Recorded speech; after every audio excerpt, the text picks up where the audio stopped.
Hey, it's me, Bob33, and welcome back to my playthrough. We're going to do 3 weeks, and here's the matches. We're going to build up our patriotism storyline by having, one team defeat uh, one member while the other team defeats another member. So pretty much everybody in the foreigner part would beat up the Big Show like that. Ken Kennedy would get a victory over uh, Carlito. Paul Burchill lost in his hometown, and we're gonna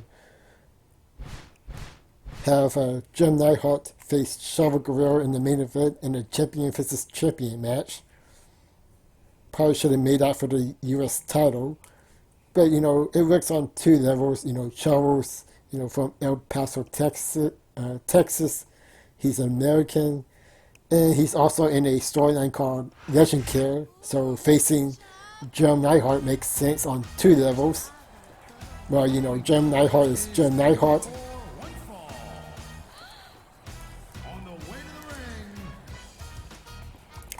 I have a feeling this might get copyright strike. I'm not entirely sure about that, but it just seems like something that WWE would, copyright claim.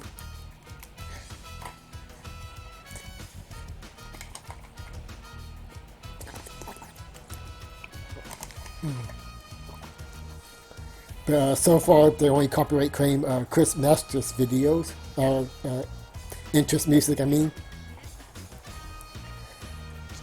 And it was specifically WWE music.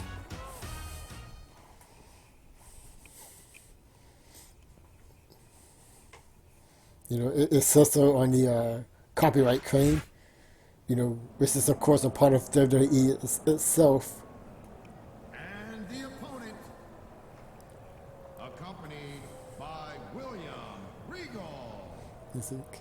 If Calgary, Alberta, Canada, Jim the Anvil Neidhart. it'd be funny if WWE somehow copyright claim Jim Neidhart's music as well. But I thought was going to say if AEW, if they're gonna have Ring of Honor, as like the second show, kind of like the Smackdown. Hopefully, in the future game, they can have like their own GM mode where it be AEW Dynamite versus Ring of Honor. I think that'd be pretty fun.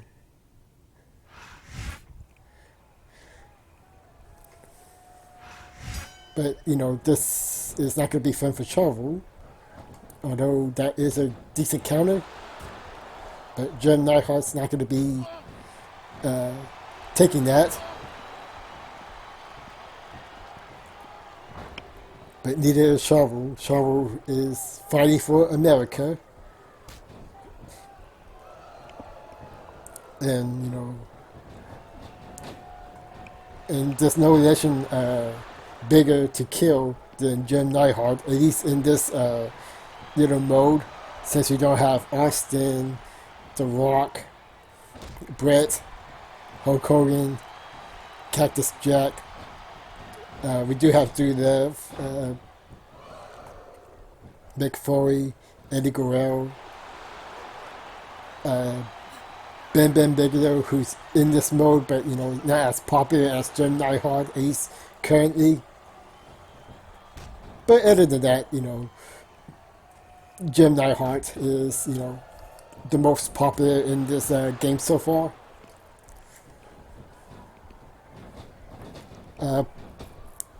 Probably not going to put the world title on him, though. Not really much of a boy. At least compared to the other people, on in this game. But, what's Jim Neidhart doing? He's hitting Chavo with the exposed turnbuckle. And now he's marking every American in this building.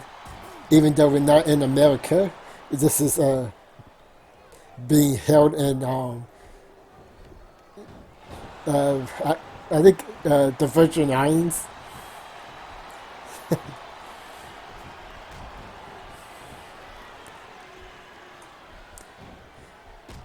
But anyways, like, like uh, I'm not sure who'd be the face or hero in this situation. Speaking of which, I just realized that SummerSlam, at least in this game, is being held in Calgary, Canada. So Jim Neidhart would be like the biggest babyface, in that show. Whoops. Anyways, that's the match right there.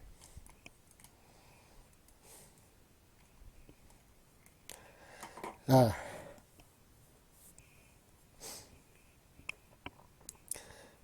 and the more people make popular, the more expensive they get. So I pretty much got to do more advertising promos and merchandise sponsorship. I usually do the the merchandise sponsorship, after a big pay-per-view where I get like a lot of, increase of, fan support. But yeah, Chris Masters, the Master of the Week, not the main event. Uh, Mark Henry, already the best superstar according to the news. Who am I to disagree?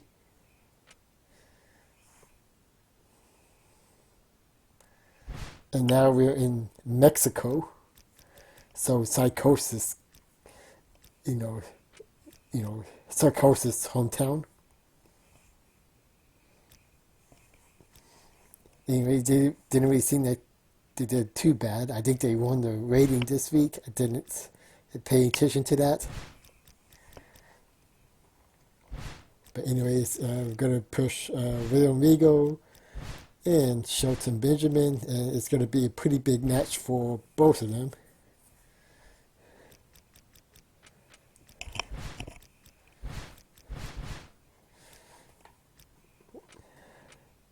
Just checking out something there. See, Big Show and King Kennedy are still the tag champions, while John Neidhart's still hanging on to that U.S. title at the moment. And that title's not going to be defended until the Great American Bash, which is in a couple of weeks. And I usually like to make that title the main event title, mainly because I think mid card titles should get should be treated as important. Well, not as important as the world title, but like in some occasion. So like as you saw there, the main event is Shelton Benjamin and Jim Neidhart in the backstage brawl. And before that, they're going to have a 6-man elimination tag. Team America versus Team Foreigner. Like Carlitos from the Caribbean, William Regal's from England, and Jim Neidhart's from Canada. So pretty much, at least in WWE land, anybody not from America is evil foreigner for the most part.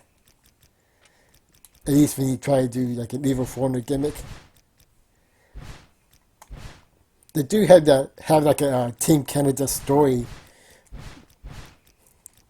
but I think all the Canadians is to be heel, and usually that would be consist of Bret Hart, Jim Neidhart, or Edge. I think the only other Canadians on there is Trish Stratus.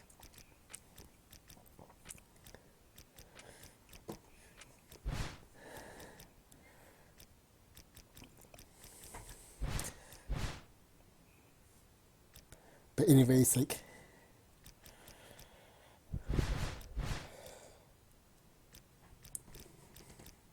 you see, it's gonna be the Boogeyman versus. No, okay, so no Psychosis, Vito. Yeah, I can't really decide on that one, so I guess it's Vito versus Matt Hardy. Pretty weird match to put on the dead card. The Boogeyman, Psychosis, and Mark Henry.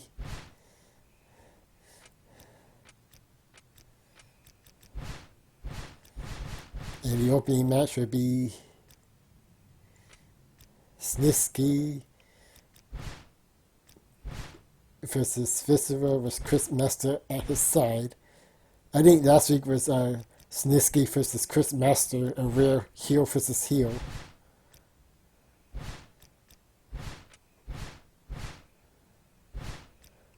And okay, so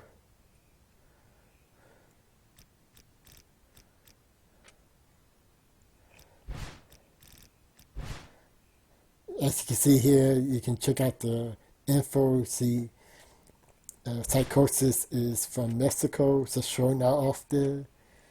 So that, if Psychosis win, that'd be a boost in the ratings and maybe in popularity as well.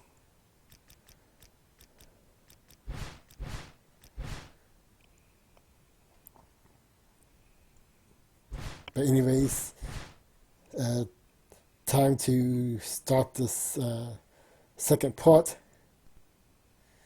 And usually during this time, I also check out the contracts and try to extend the contracts a bit before they expire.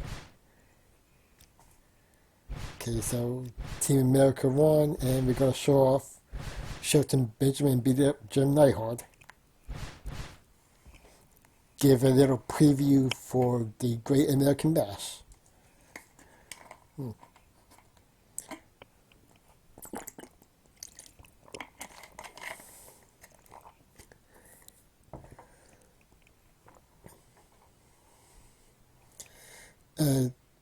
This is another backstage brawl, but this time it's like actually backstage and not in a bar. And it's just like the bar match. You can interact with anything and pretty much use it as a weapon. Oh man, that's gotta hurt.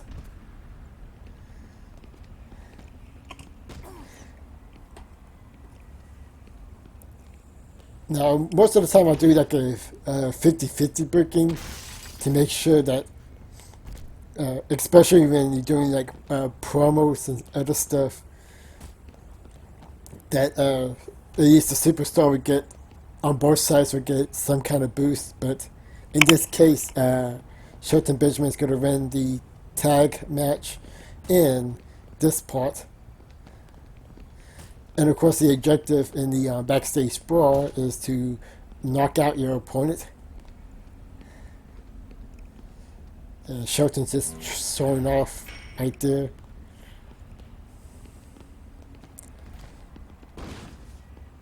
But yeah, not gonna show off everything, but yeah, you can spray your opponent with shivers. With I'm assuming it's feces. I'm not sure what else it could be. And now the Boogeyman always going to appear right there, even if you don't have him on your roster.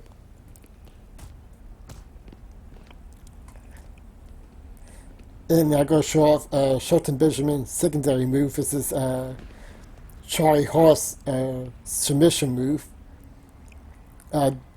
That's the move I gave to him, so he can have like a secondary move.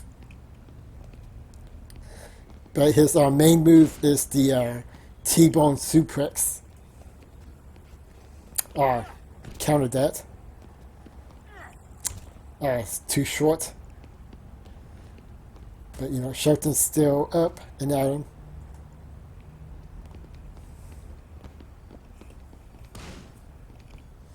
But now it's time to end this.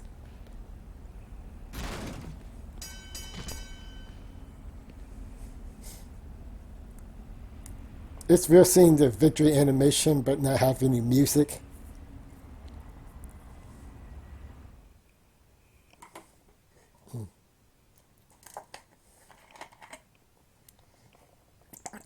But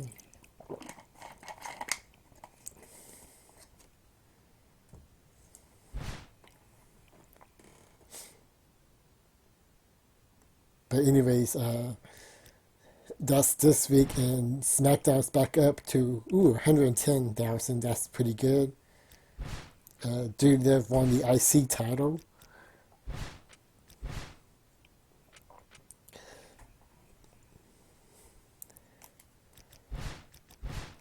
And the rivalries is on double thumbs up. That always happens when you reach 5 weeks. When you reach 10 weeks, it'd be triple thumbs up. Okay, Dude Liv defeated Bobby Lashley. Like all that other stuff.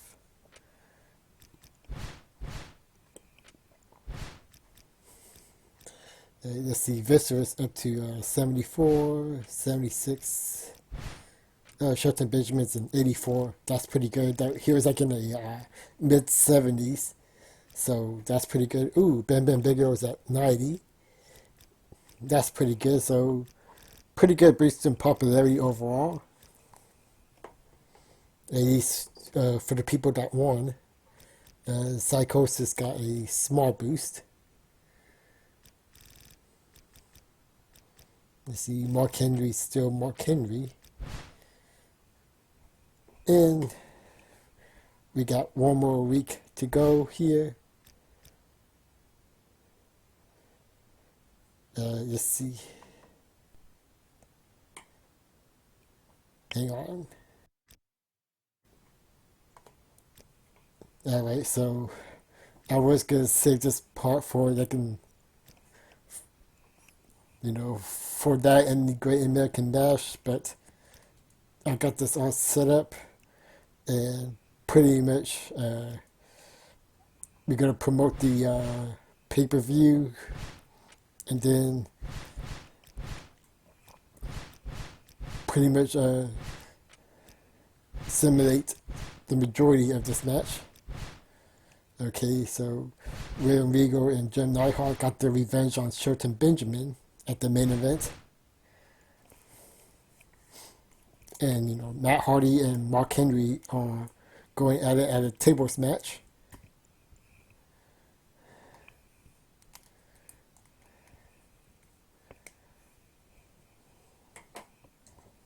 Yeah, this Chuck Norris water is not too bad.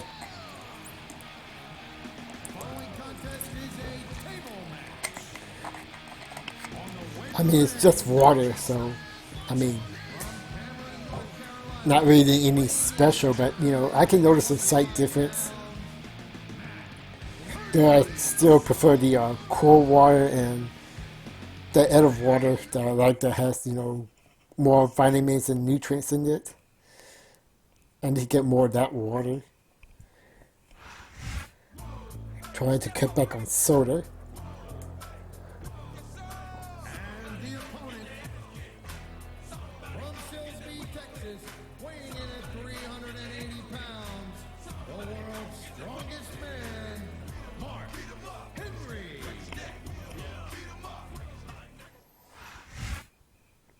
But anyways, this is the go home Smackdown before the big pay-per-view. And we're going to kick things off with the tables match, at least in this card.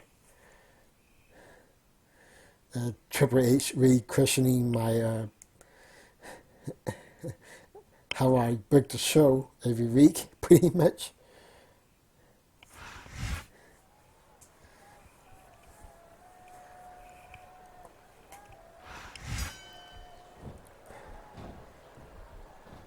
But anyways, yeah, Matt Hardy's, well, there's a sign in the crowd that says, Matt Hardy will not die. That's going to happen in this match, unfortunately. Though Matt is doing pretty good for himself, to be honest.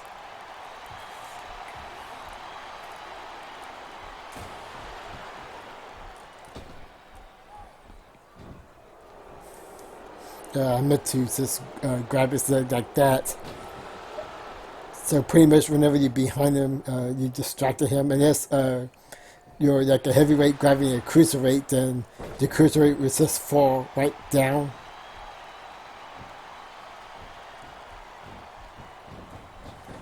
This is just no, it is a table match. Sorry, because I'm so used to the fans saying we want tables. I'm surprised they haven't chanted that just yet, because they usually chant that like every 10 seconds.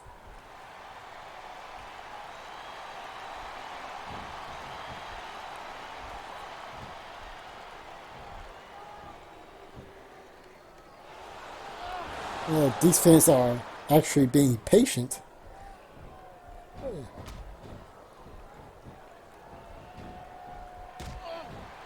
Maybe I do hear them a bit. This is not as loud as I can hear them, at least compared to the other tables match, or with Mark Henry and Psychosis.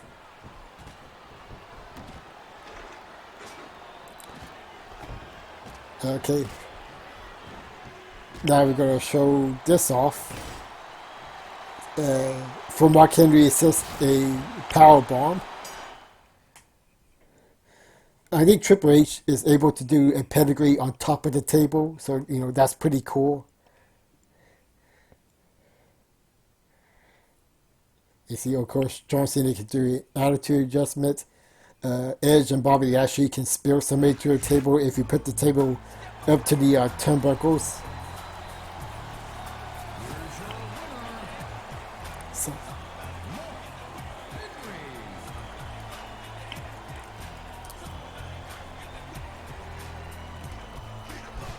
but Mark Henry's winning streak continues, and we're going to show off one more match in this card, and that's to determine the number one contender for the World Heavyweight Championship to face Mark Henry at the Great American Bash. It's Viscera versus Chris Masters. Both of them on a pretty good winning streak, but only one could face Mark Henry for the title unless you make a triple threat. But I have other ideas in mind.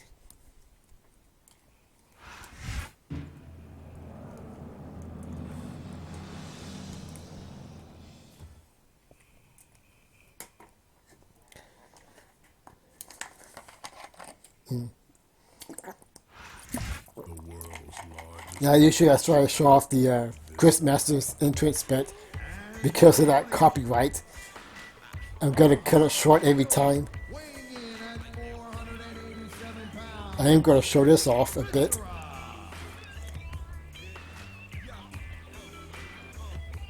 I guess WWE doesn't want to claim ownership to that.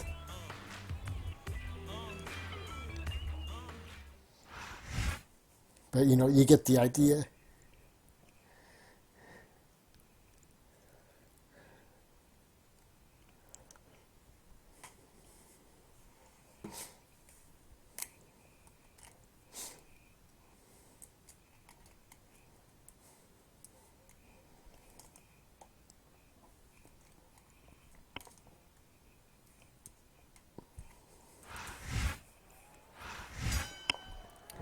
But anyways,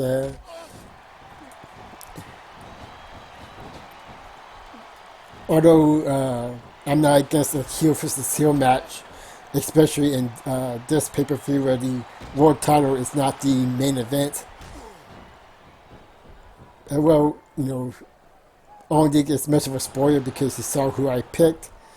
But, of course, my boy Big Daddy V is gonna go over, and well, let's just say I apologize, for the ending of this match, and Viscera gave us a little preview of what he's going to do to his opponents.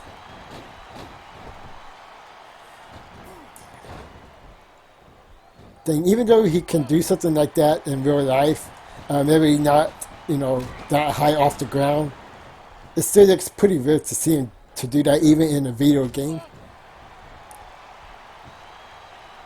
The Viscera is dominating this match. I am so sorry. I'm pretty sure this is not allowed on YouTube, but gotta show that off at least once.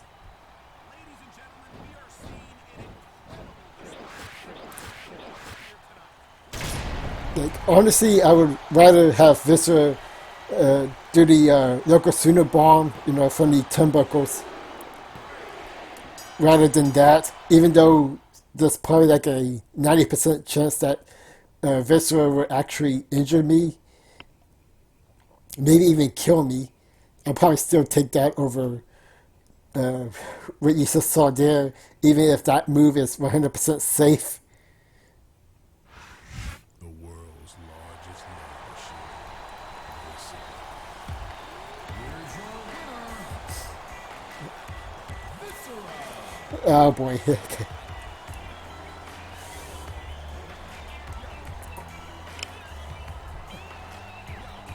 I wonder what this video is going to be titled.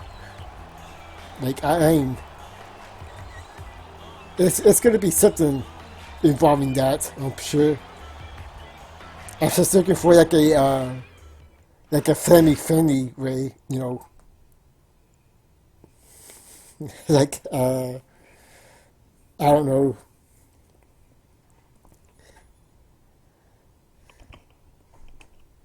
But anyways, that's the go home Smackdown. And we got decent rating, small boost, and that was Viscera's